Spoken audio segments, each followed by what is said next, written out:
I'm Anna. I'm Ben. We're AutoSave. Welcome to our channel. Today we're watching Oshi No Ko, Season 2, Episode 1. It has equally felt like it's been forever since we got to see the first season, and it has only been like a year. I don't actually know how long it has been since we got to see Season 1 of Oshi No Ko.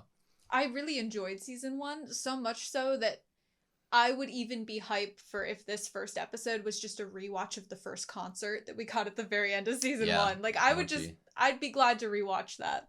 I wonder if we're going to get a completely different prologue that's an hour and a half long of a completely different show, or we're just going to jump right back in to where we ended off Season 1.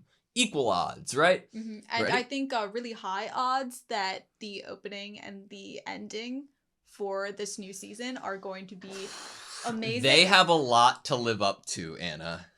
They have a lot to live up to. Like, obviously the song Idol is absolutely amazing. I still listen to it. But the ending song for the first season, that has come out to be one of my favorites. We'll see. Ready? Yes. Sweet. Theater? Wait, are we already performing? かつて大きな戦があった。名だたる強者たちが己が信念と野望を胸に This is an interesting start. その戦いに勝者はな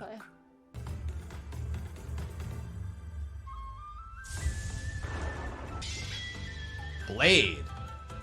Tokyo Blade. Tsurugi. Kizami. So do we just not get to see them working on this show and it's just already done? Like... Come on, man. Princess Saya.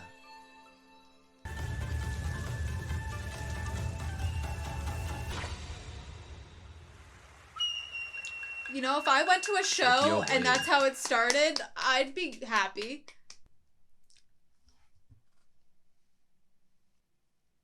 What? Mem. Whoa! Oh! Wow.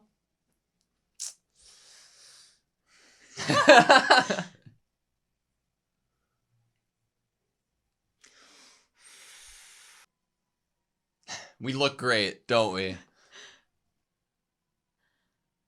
Oh my god! That makes me want to cry.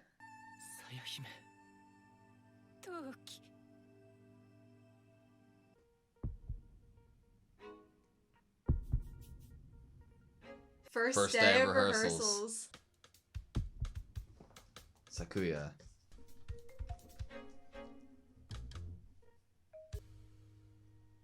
Oh. Do you think we're gonna learn about the play before it goes on?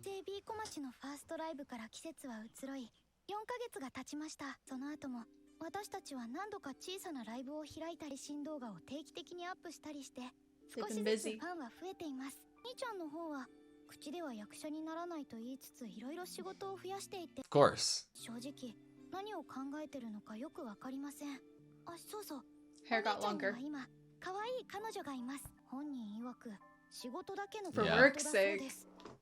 クズ男。女の敵って思います。私は今順調です。いつかママの立てなかったドームのステージに立つ日まで一生懸命アイドル続けます。見ててね、ママ。日本各地に存在するチームが構想を繰り広げ、互いに友情や愛 This is 情を what I 深め wanted. ていく王道バトルストーリーだ。有馬は主人公たちの新宿クラスタに所属していて、茜と俺たちが所属する渋谷クラスタが敵として立ちはだかる。今回の劇はこの2チームが戦う渋谷構想編を柱にシナリオが展開する。 Action packed then. 有馬との共演はラストだけか。かなちゃんとの共演シーン少なくて残念。出番ずれてる方がぐちぐち言われるタイミングも少なそうで助かる。It's time for her to nag me. もう楽しくない演技の話。私は無限にできちゃうな。それが通じるのは演技に情熱持ってるやつだけだ。情熱ないの？ないよ。舞台に立つやつは基本的に演技が好きで演技に真摯なやつばかりだ。俺は違う。演技は愛の真実に近づくための手段。愛に何らかの影響を与えた可能性のあるこの男に近づくための手段。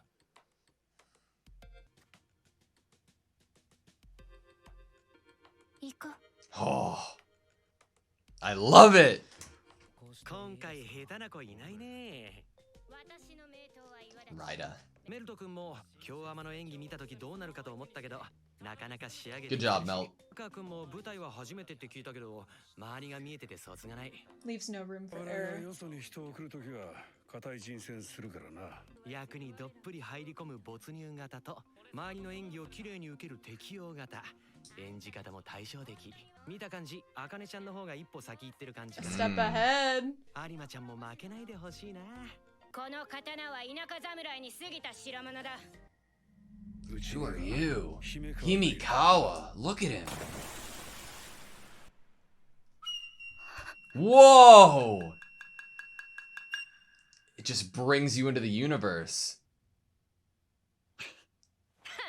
私とやるか。試合で解決できる雰囲気じゃなさそうだしな。 Holy shit! 刀の相棒になる。それでどうだ。 She has a good stage partner. 確かにわかりやすい。 Brings her to life. Oh my god! その程度 They're か。 blowing them away. どうした。降参するか。はめた口はこれで They're fanatics. Good Oh energy. my god. 何がおかしい。離れろ。 Wow. I love that he doesn't give the visual as if he is this dynamic actor. Charismatic. この後飯どう。かなちゃん、少し前はサポート優先であんなに前に出る演技する子じゃなかった。あんな身勝手な私を見ろって Look at me 演技が kind で of きる子 performance. じゃなかったのに、自信、覚悟、 Confidence, resolve. 何か掴んだ。 Should I I try love- being an idol? Her research, though. 停滞気味でよ、何かしらの刺激が必要だと思ったからだ。どいつもこいつも負けず嫌いだからよ。 Hates Yeah. losing. あんなの見せられ何も思わねえわけ。 Yeah. They're like, how the fuck can we step up? 必死になって考えちまうもんなんだよ。 What do you think Aqua's gonna do? 役者なら。 If they're truly actors, anyways. Do you think it will be more difficult for Aqua, or because of his observational talent, he'll be able to adapt? That might be a facade that it's because of his observational talent he's able to adapt, but it brings up the question of does he truly love acting? あまり全員集まれません。 Makes sense. 特に主演級は他の仕事で稽古に参加できないことも多々あり、でも演劇人は演劇が好きなので撮るだけでも参加しようという人も多いです。有馬、ちょっといいか。何。ここなんて読むんだ。さきもり。なるほど。これ坊人だと思ってた。有馬賢いな。これくらい普通でしょ。俺は映像しか見ない。ああ、わかる。俺は漫画しか読まねえっす。演劇 Is that why he was in Sweet 2 Today? 日目ともなると稽古場でグループが出来上がっています。ララライグループにちょい役グループ、それと私の彼氏。 My boyfriend. してるな。インのオーラがすごいもんな。ちょっと親近感。 I like her longer hair. かなちゃんのこと見てるの？あああって。 She's like, you didn't have Analyzing. to. 周囲のレベルに合わせて演技をする癖がある。 Yeah. 自己顕示欲の強い演技で仕事を失った有馬が取るための戦略なのかもしれない。今ま Matching. でパッとしない役者に囲まれて、今回そばにいるのはララライの看板役者姫川大輝。そのレベルに合わせてくるなら有馬に勝ちたいんだろう。このままじゃ負けるぞ。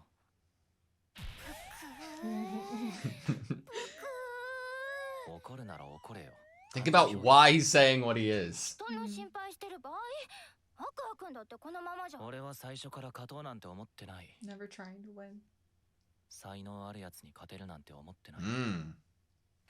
全員皆殺しにしてやりなさい。黒川、そこの演技はもう少し強めでいい。 You know who's really good at being intense? Aqua. わかりました。強めの演技。新宿の連中を全員皆殺しにしてやりなさい。オッケー、そんな感じでいこう。Nothing that's like groundbreaking. バカにするな。 Whoa. こいつ時々なまるしな。なまってた？いつ？今回の舞台、私は立ち上がりが少し悪かった。この脚本にある。私の演じるさや姫は最初は陶器のヒロインとして登場してたものの、また剣とのカップリング人気が上昇。Yeah, they were 陶器 shipping. の相方としての出番を負けヒロインというやつ。 Failed love interest. 原作 And having her playing 名 it. 付け設定もほとんど死に設定になってる不遇のキャラクター。 Wow. 剣みたいな表情豊かで生き生きした子が好きなんだよね。そうだね。おとなしくしてるとこういう子に全部持ってかれる。キャラ分析の素材が少ないということ。 Fill in those holes. 自分の Wow. 中でキャラを、私のキャラ解釈と脚本の解釈はだいぶ食い違ってるようだった。と抱いていた優しい子なのに、するためにだいぶ戦いに前のめりになっている。これじゃ That's 殺戮 upsetting. 大好きなクレイジーだよ。 Massacre loving maniac. 多少の変更は仕方ないとしても、脚本家にあまりにも便利に不憫だよさや姫。舞台でもこんな扱いだなんて。私は好きだよ。でも Make everyone else like her. これで OK 出したんだもん。これでやるしかないんだ。 The idea of the author signing off on it. やっほ、来ましたよっと。僕はスケジュールがガタガタでね。朝までに修正よこせとか言われて。今日は原作者も来るらしいから。 Oh. 原作とは違うでしょ。でも割と原作に準拠した脚本だと思うぞ。本に比べたら90倍はまた。弱間はひどかったもんね。直接聞いたらどうだ。ダメだよ。演技の指導は演出家から。多くの人にああだこうだ言われたら役者も混乱するでしょ。金田一さんは良しとしてないくらいだし。スマッシュヘブンの公演はこれそう。 Aqua! まだ席用意できると思うけど。すみません。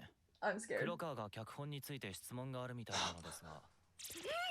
踏まえてお伺いできたら。ちょっとアクアくん。二人同時に聞けば筋は通るだろ。それはそうだけど。言ってみろ黒川。さや姫のキャラクターなのですが、キャラが少し理解できなくて、この意図という。原作よりだいぶ好戦的な感じだしね。 Getting the rationale. 原作だともっと葛藤が。そこは僕もかなり悩んだ。ただその葛藤を演劇というメディアに変換したとき、 You get Yeah. too much runtime. Same How did parallel he do thinking. it in the short runtime? 漫画では大駒の表情一つで語られた心情をのお客に伝えるためには、それなりに長い演技が必要になる。 I love the ただでさえ visualization. 登場人物が多く、さまざまな思惑が錯綜する群像劇を全てのシーンが散漫になるし、 Yep. お客に伝わりづらい作品になってしまう。脚本家という職業はいらない。 盛り上げるところをしっかり定めて要素を取捨選択していく。 I love the score. 原作のファンだからさ、あんまり It's 手を not 入 as れたく though ない I んだけど want to ね。 rework it. That's just his 予 job. 防役も僕の仕事のうちだと思ってるからさ。引っかかってる部分があるなら今からでも直すよ。甘やかすな。 Don't coddle これも her. 原作は最初の何巻かは読んだが、 First several. 対立構造がシンプルになり、見せたい部分を分かりやすく見せることが、この判断は間違っていない。だから採用した。この舞台においてお前の役割は人物たちの対立を分かりやすく見せる舞台装置としての説得力なん Interpersonal じゃないか。 conflicts in an easy to grasp way. だそうだけど納得できた To か。 be a device. わかりやすくこう。 Mm-hmm. はーい、お疲れ。スペシャルゲストがお越しです。 Oh my god. Oh my god. 東京ブレイド作者のアビコ先生と 22. 吉祥寺 This と is 申し so cool. 吉祥寺先生お久しぶりです。有馬さん今日はの打ち上げ以来ですね。またお会いできて嬉しいです。光栄です。先生、お久っす。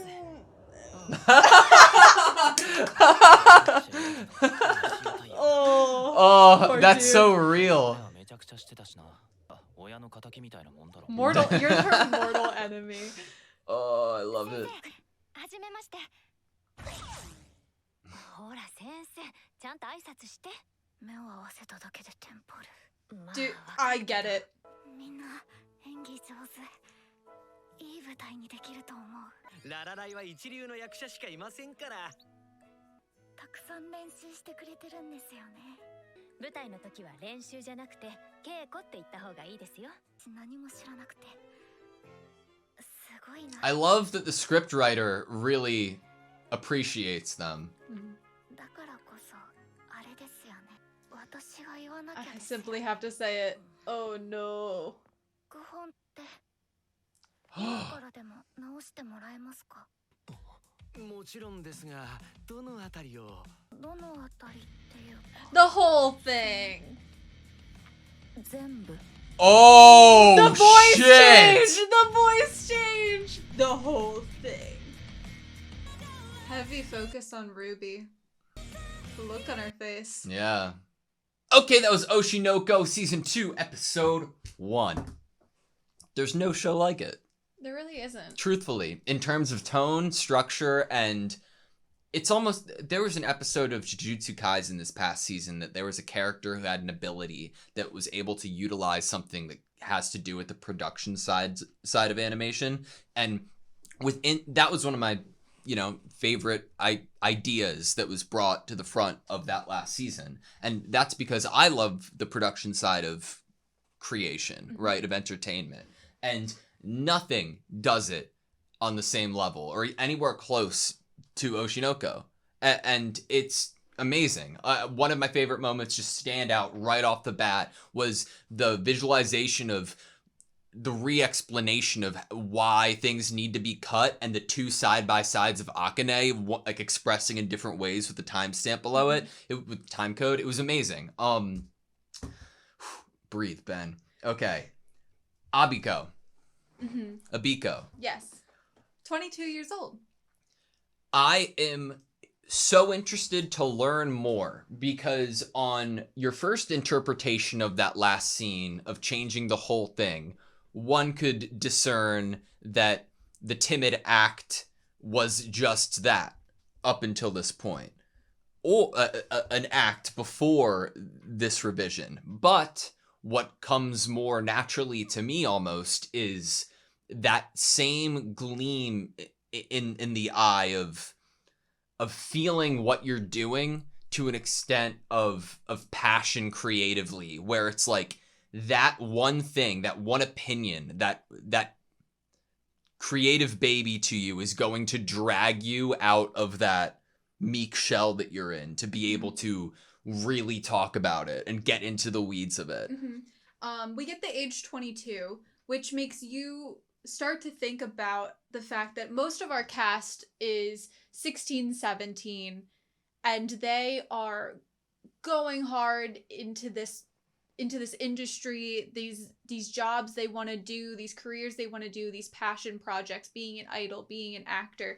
And you can get the same idea that this writer probably, I mean, if it's a super popular manga, has probably been working on it from an early teen age as well. And this was a passion for them from an early age, which with this episode having Aqua in it, talking about the fact that everyone around him is so passionate about what they're doing, or they're doing what they want to do, which is acting, and they love it. I want to talk about just an idea with Princess Saya, that is a self-insert character for Abiko. This character that starts out as a very meek and quiet presence throughout the manga, and then at the very end is able to have like a big bang or a big show moment. And what we get is this character coming in as very meek, hiding behind someone. They're important to the story. So, just like Princess Saya is important to the manga and her role in it is important and the plot, this character is important to the plot here because they're the birth of this stage play. They're the writer of the manga, and they come in as they're an important presence, but they're a very quiet presence. And then at the very end, we get the whole thing and the voice change. Yeah, and I love that. I think that is making me think that she is not going to like what they're doing with Princess Saya's character especially. I mean, it's just my current headcanon is that this princess might be a self-insert character. We had such an emphasis on reception and what the speculation going forward, what the idea would be with Princess Saya within Tokyo Blade and her involvement with it. Almost the idea of her being written out and fans preferring like their ship.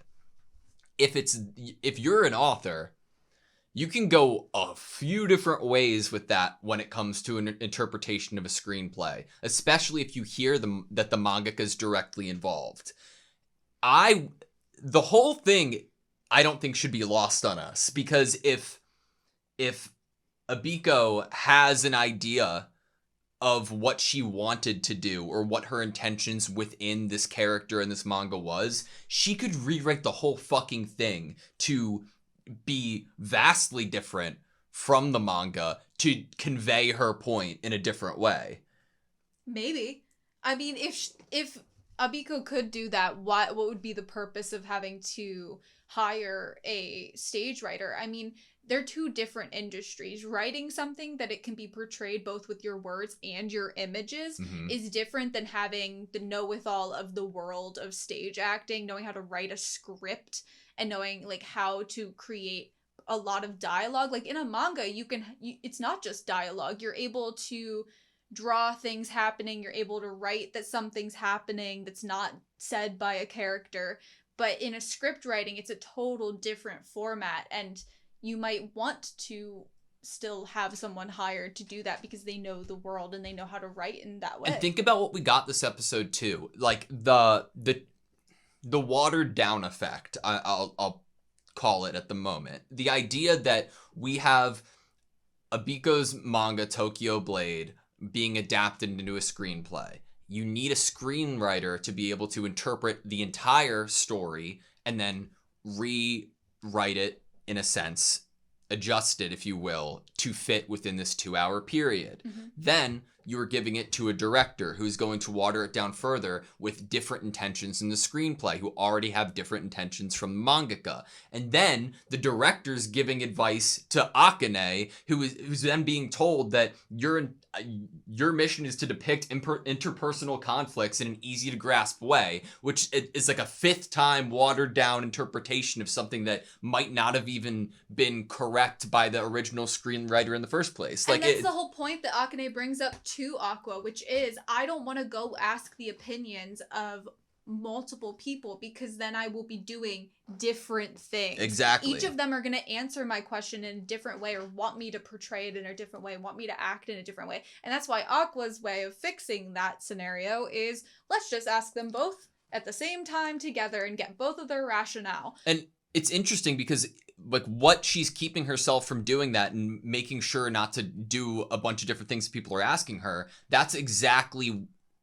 what the screenwriter was trying not to have happen in the 2-hour runtime, but that's inevitably what's going to happen if you're not operating under one clear vision. Like that's what happens in depictions or live action movies that we get of shit nowadays. Which is so meta. Because what are we watching right now? We are watching an anime, which is probably adapted from a source material of some sort, a manga probably. And it makes you think, was the mangaka a part of this or not? Like, is the mangaka... Did they read over the script? Did they read over the script or the like storyboarding? Were they a part of the process? Did the mangaka of Oshi No Ko self-insert Abiko in a different way so that Abiko could self-insert herself into Princess Saya? Like, can you imagine how insane it would be if you were working on Oshi No Ko season 2, especially, and the mangaka's not a part of it, and you're like storyboarding this part? I feel like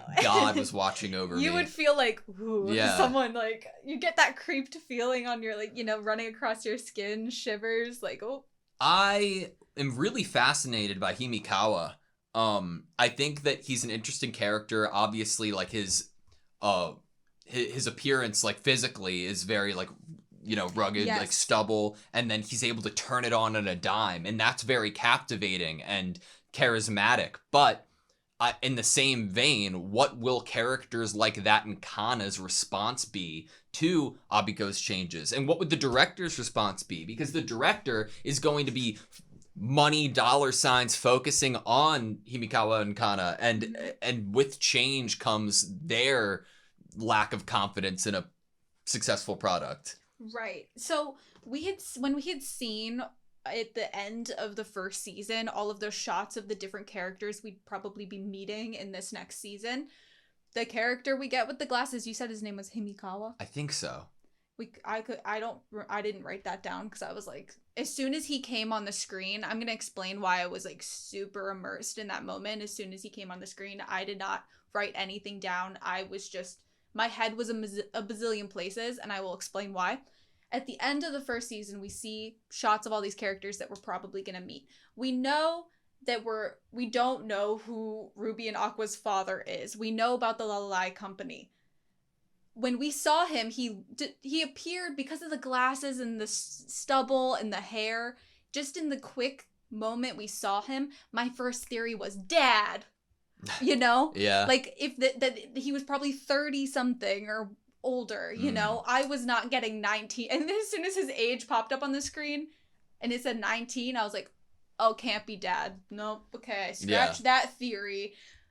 So as soon as he entered the screen, and he walked from like behind the like director's table to enter onto the stage, you know, in practice, and he had this like walk about him. This mystery kind of sketchiness to him. Yeah. And then he lit up on the stage. I want to go back to the beginning of this episode when we're actually seeing the play in action. There's such a focus on Princess Saya. Like, there's going to be a massive change that happens here. Like, it's visually opens with her, and then after introducing the cast, it goes back to end with her. Like, there's such a focus. Because she really, in this story, she is the start and end. She's integral to the plot of the story. And to have her be more of a heavy focus is the right way to go, definitely. But what's cool with that is that we have Aqua kind of being harsh to Akane in this episode, being like, look at Kana right now. Like, Kana's gonna steamroll you, like, if you're not careful. And that's hard to hear, but what we're getting at the beginning of this episode is that Akane is gonna luck out by the fact that the mangaka was there and watch this, and maybe will be listened to, or maybe they won't listen to her, maybe they won't revise it. And maybe Akane will have to, like, has heard what the writer feels. And try to convey that I'm going to try to do it for them, even if they're not going to revise the script. How much revision, how much force can you put down if you've already signed off on the adaptation? Right. I love Kana. One of the, like, highlights this episode for me is just the acknowledgement of how she matches, like, a partner, or not even a partner, a scene, a sequence, a cast. And, like, I think that's extremely relatable in not necessarily just acting, but a lot of other facets of life. The idea of just being, she has a history of putting it all out there and it being burnt, you know? So I love her as a character. I am really fascinated about what the season is going to bring for Ruby, based solely off of the beginning of the episode and then the outro. I'm a little worried about it. The outro was just Ruby, and Ruby is the one that introduces this episode, like, where everyone's at. My brother's doing this, I'm doing this, and it is what Ruby wanted, which was to be an idol. You wouldn't think that the tone of this new season would start off in such a way that feels unsatisfied. Do you think Ruby has any chance at solo work, or like at least like within this season, like while other people are preoccupied, that she'll have a chance to do something more individualistic? She wants to be an idol. I feel like you can't do separate work in that field unless you are already, like, have a platform and a fame and like your group is established. Yeah. And then you can go off to do some solo work. I think, I'm honestly unsure, but I feel like the tone that we're supposed to bring out of this episode from her is an unsatisfied feeling. Like, neither sibling is in a place of feeling comfortable at the moment, even though they're achieving things that they desire for whatever reason it is. It's so interesting because we have, like, this entire show, like, is operating off of that massive, amazing intro, the prologue episode with Ai, and then we have so much history with Aqua and Ruby. But the atmosphere the show brings allows it to have Ruby basically not in the episode at all, only for a little bit. Aqua being in the episode, but almost as a supporting character. Mm-hmm. And the first episode of a new season just being about plot, and I'm like, holy shit, I'm in. There's imagery in the opening and the ending that is both running toward a door way. And in the opening, they're running together hand in hand, and Ai is within that door. And then in the ending, Ruby's running by herself frantically toward that door. Yeah. Interesting that it's not the same. Yeah. I don't know. One of my other favorite moments was the mangaka looking at Melt the way that she did. I loved that so much. Deserved. Yep. The look of disdain. You're her mortal enemy now. All right, that's all I have you. Yeah. Thank you guys so much for watching this video. Please like, comment, and subscribe, and we hope to see you next time.